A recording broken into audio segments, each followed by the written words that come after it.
I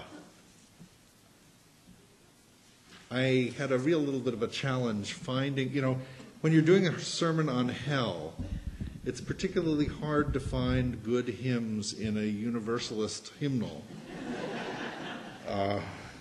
And so the closest I could get was I Cannot Think of Them as Dead. And thank you all for singing that. Actually it shows up in the readings a little bit. John Murray is kind of famous for his sermon which he preached somewhere around the American Revolution. He said, "Go out into the highways and byways of America, your new country. Give the people blanketed with a decaying and crumbling Calvinism something of your new vision. You may possess only a small light, but uncover it, let it shine. Use it in order to bring more light and understanding to the hearts and minds of men. Give them not hell, but hope and courage. Do not push them deeper into their theological despair, but preach kindness and the everlasting love of God." So, we don't believe in hell. But the question is, what hell don't we believe in? Reminds me of a joke, not a very good joke, but a joke anyway, about a meter reader who's going around to all the local businesses, and he comes to a hat shop. And he goes inside, and the hat shop clerk comes up and says, "Oh, good afternoon, sir. Welcome to the hat shop. We have all kinds of hats here. We have formal hats, we have foul weather hats, we have farming hats."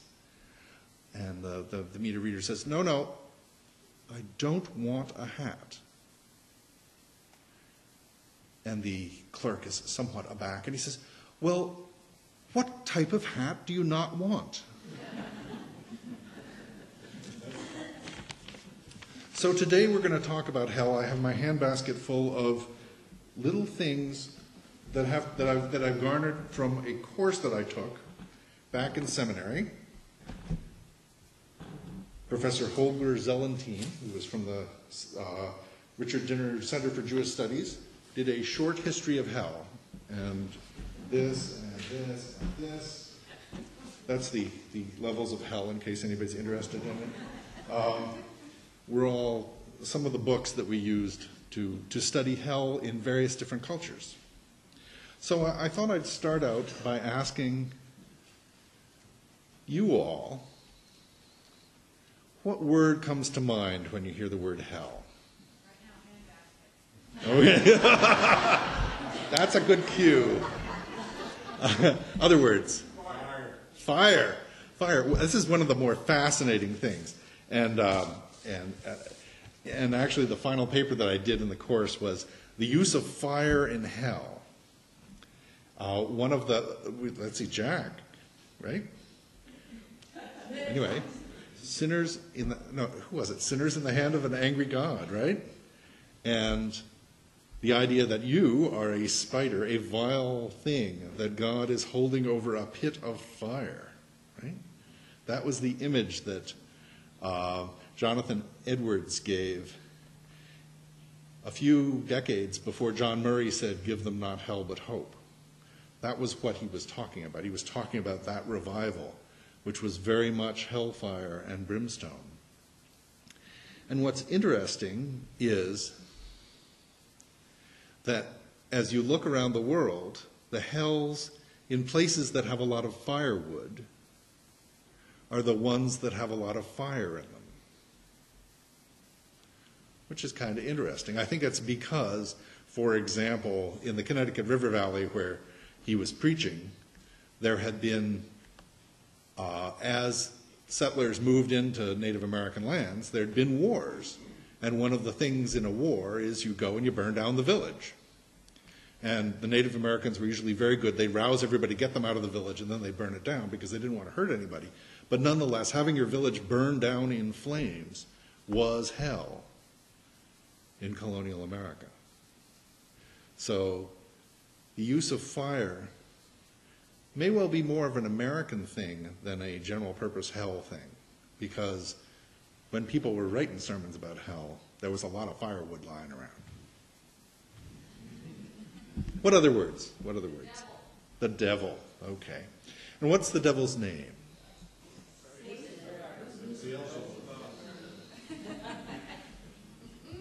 Okay. We've got a lot of them. We've got a lot of them. And one of the most interesting ones is Satan. That name actually might come from Zoroastrianism. I promised some Zoroastrianism in here, and here we go. It's one of the other names for the bad god. There's a good supreme god named Ahura Mazda, and there's a bad supreme god.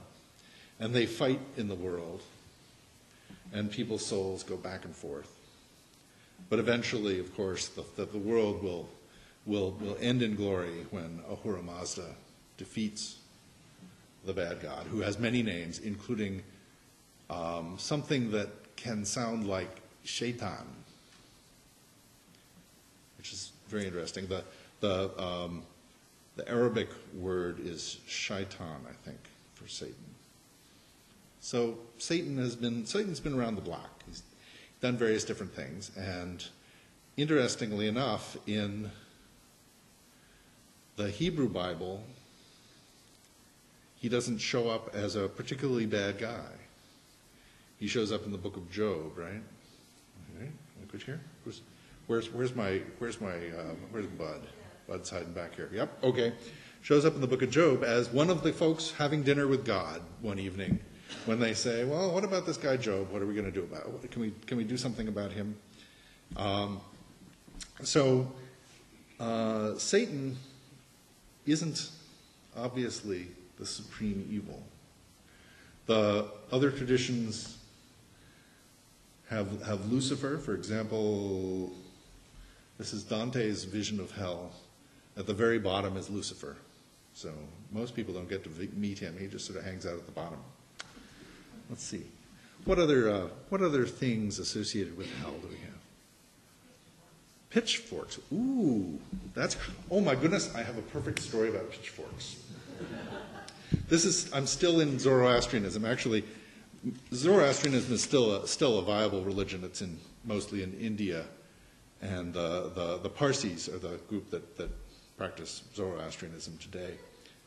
And I don't want to go representing their faith. But there exists a book called the Book of Arda Viraf.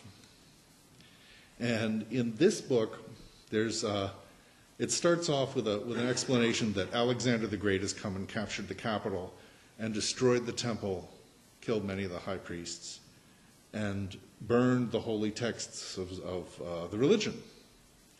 And now the survivors are trying to piece together what their religion was.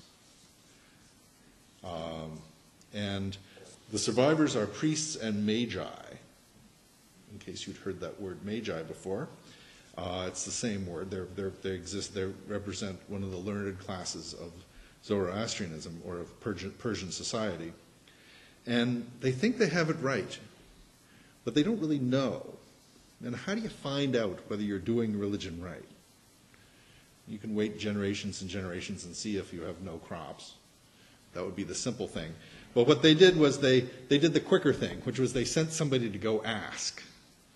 And the only way to do that was to send somebody into the afterlife. So Arda Viraf gets the job of, he was a very pious man, he gets the job of essentially going into suspended animation so that he can go into hell. It's sort of like those books, what is it, 90 minutes in heaven and 23 minutes in hell, that sort of thing.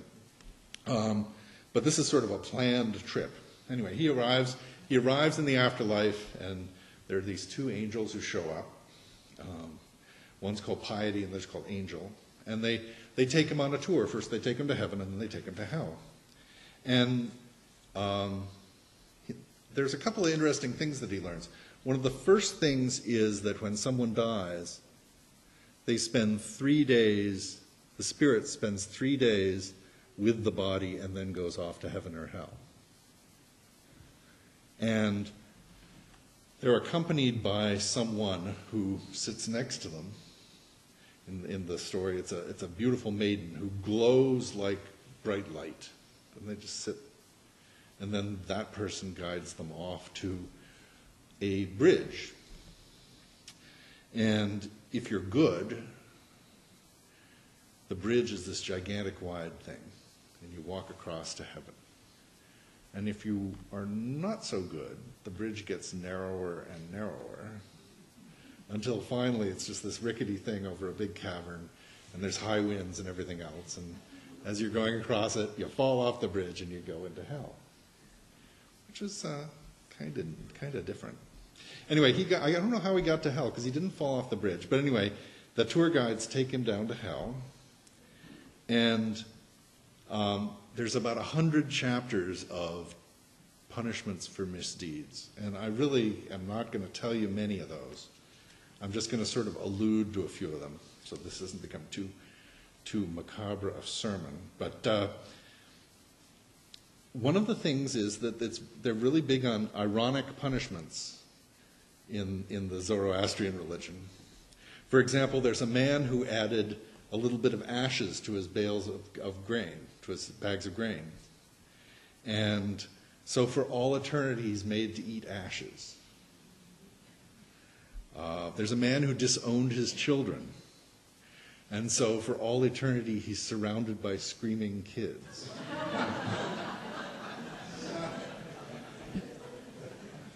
And then there's a man, and I'm not exactly sure what his main crime was, but anyway, his whole body is being tortured with the exception of his right foot. And Artavirov is kind of confused by this. He goes, "Well, what's with the right foot?" And the angel says, "Well, once he kicked some hay over to feed an ox who was yoked for plowing. And so, well, anyway, that good deed doesn't save him, but it keeps his right foot from being tortured for all eternity," which is you got to think about that sort of stuff every now and then. So, yeah, I'm not going to lecture you today. I've just sermonized. One of the other things about Zoroastrian hell is that you can get in there by neglecting religious practice.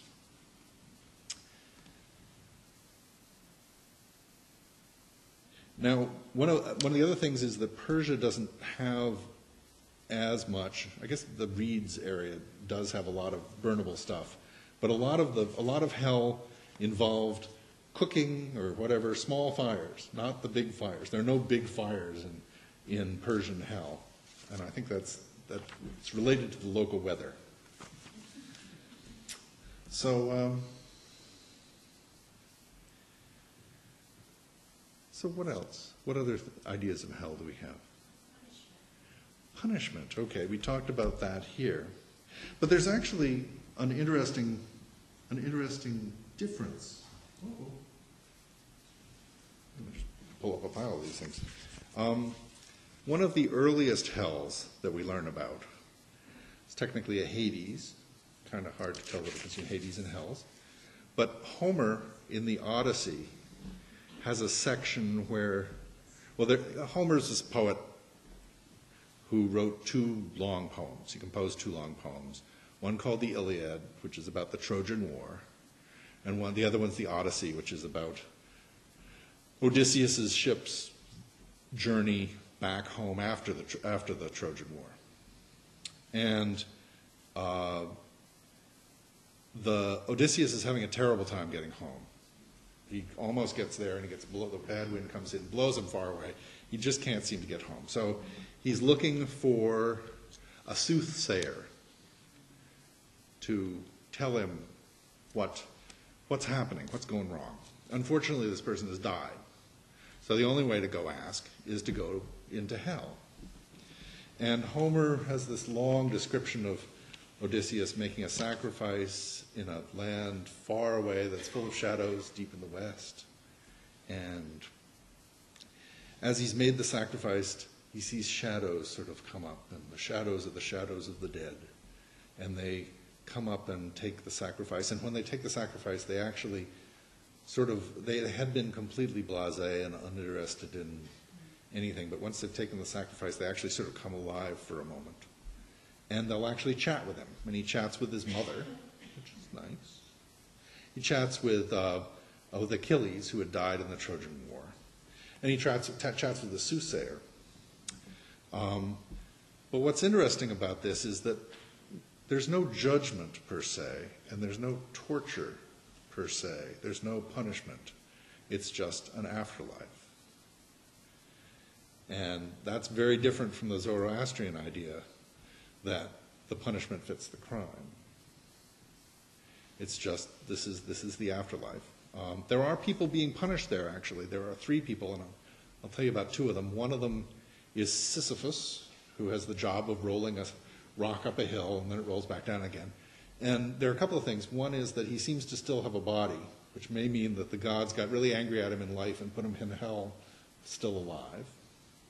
The other one is, but we don't know what his crime was. We also don't know what the crime of Tantalus is, but we know that he's in a place where he's covered with water, but when he leans over to drink, the water drains out and goes into the ground.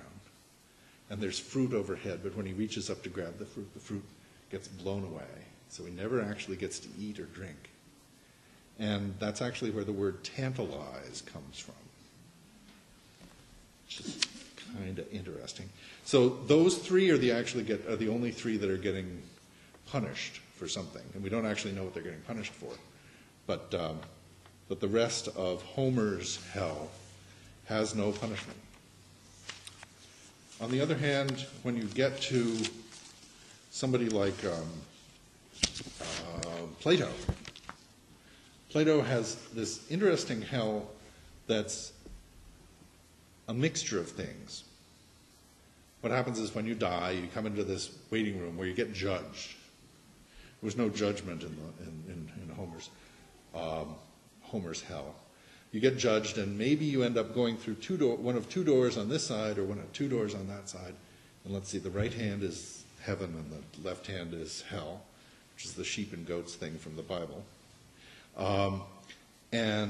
But you only get to spend 1,000 years in either place. And then you sort of come down the chute and back and get put into another body. So for Plato, there's this sort of reincarnation thing. That and one of the things that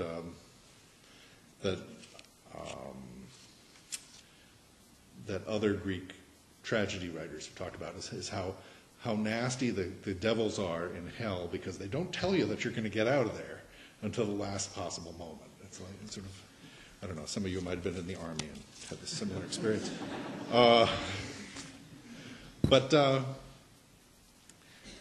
But there are a lot of different things. I mean, we've got Virgil and the Aeneid, and then when Dante comes along, he has Virgil be the guide in Dante's Inferno.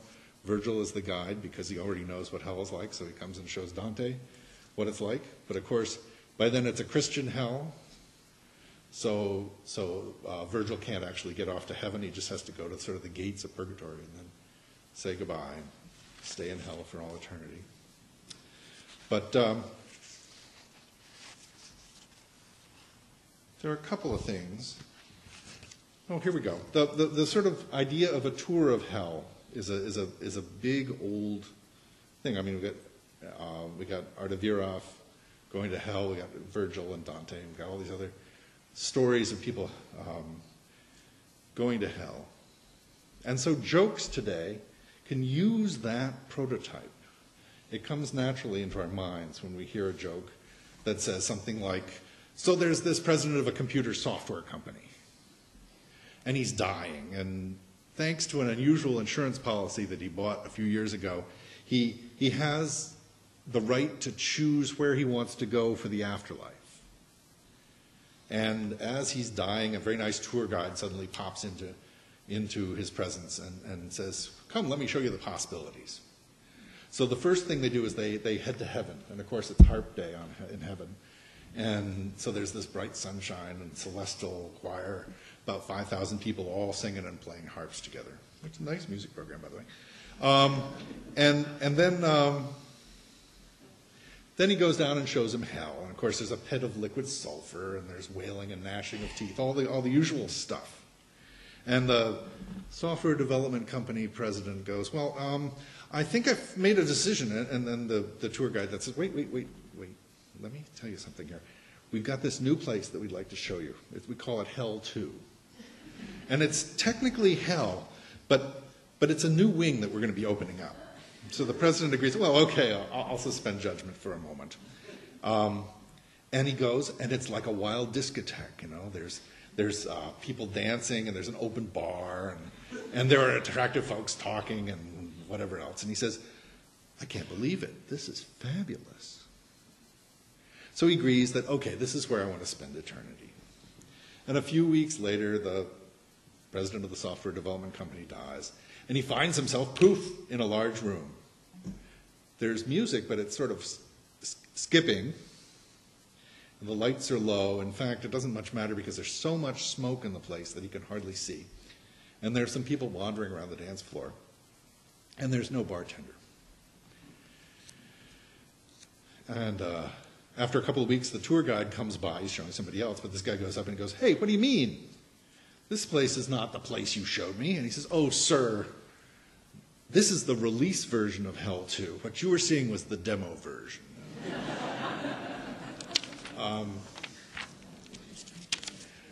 Another story from Judaism. Judaism doesn't actually talk about hell very much. It's not in the Torah at all.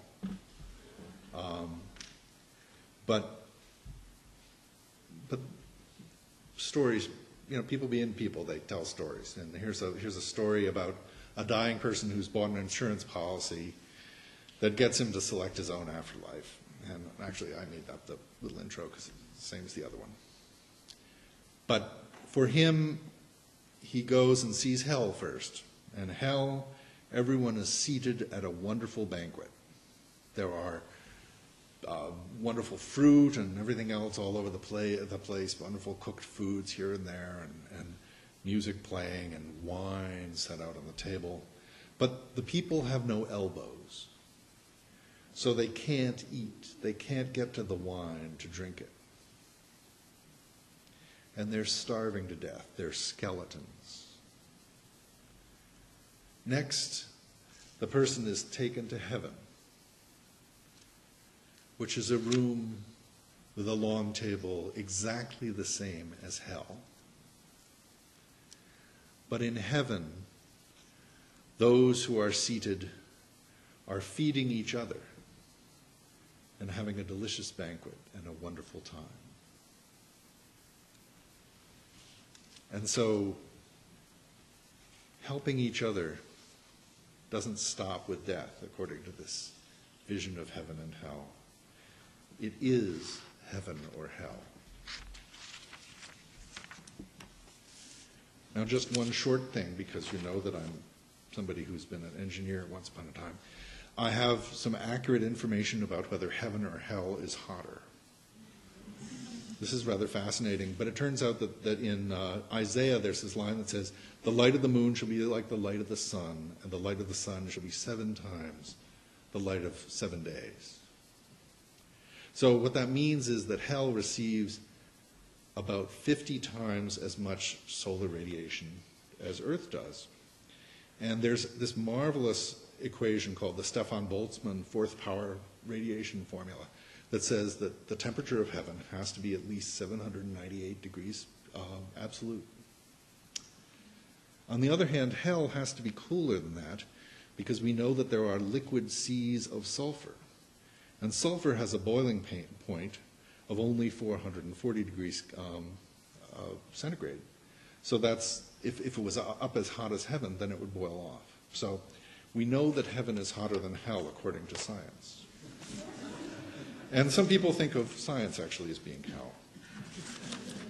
But one of the other reasons to do this sermon today was that the day after Halloween is All Saints' Day.